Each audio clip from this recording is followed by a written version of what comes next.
आपण वेळोवेळेला जाणून घेणारच आहोत।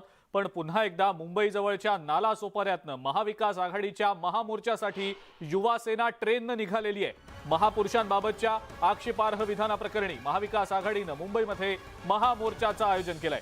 मुंबईमध्ये होणाऱ्या या मोर्चाला महाराष्ट्रातल्या वेगवेगळ्या भागांमधून मुंबईकडे युवा सेनेचे आणि महाविकास आघाडीतल्या पक्षांचे कार्यकर्ते आता निघालेले आहेत। जोरदार घोषणाबाजी सुरू आहे। लोकल ट्रेननं हे युवा सैनिक आता मुंबईकडे निघालेले आहेत। या मोर्चामध्ये हजारोंच्या संख्येने कार्यकर्ते येण्याची शक्यता आहे। फक्त मुंबई किंवा मुंबईच्या आजूबाजूच्या परिसरातच नाही तर राज्यातल्या वेगवेगळ्या भागांमधनं हे जे महाविकास आघाडीतल्या पक्षांचे कार्यकर्ते, नेते आणि पदाधिकारी आहेत ते मुंबईकडे महामोर्चासाठी म्हणून निघालेले आहेत। या महाविकास आघाडीच्या महामोर्चामुळे दक्षिण मुंबईतल्या वाहतूक व्यवस्थेत काही बदल करण्यात आलेले आहेत। हे बदल नेमके काय आहेत आपण पाहणार आहोत।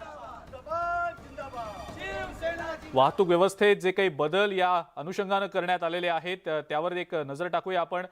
या मार्गांवरची जी वाहतूक आहे ती पूर्णपणे बंद असणार आहे। रिचर्डसन क्रुडास मिल, यासोबतच जे मार्ग उड्डाण पूल, डॉक्टर दादाभाई नवरोजी मार्ग, छत्रपती शिवाजी महाराज टर्मिनस मार्ग आणि टाइम्स ऑफ इंडिया इमारतीकडचा जो मार्ग आहे या मार्गावरची वाहतूक पूर्णपणे बंद असणार आहे। आणि काही मार्गांमधल्या वाहतुकीत बदल केले गेलेले आहेत। भायखळा इथून नागपाडा जंक्शन मार्गे मुंबई सेंट्रल इथून पुढे जाणारा जो मार्ग आहे, या व्यतिरिक्त चिंचपोकळी, सात रस्ता मार्गे आगरीपाडा आणि मुंबई सेंट्रल या रस्त्याने वाहतूक वळवण्यात येते। 4 रस्ता, रफी अहमद किडवई मार्ग, पी डिमेलो मार्ग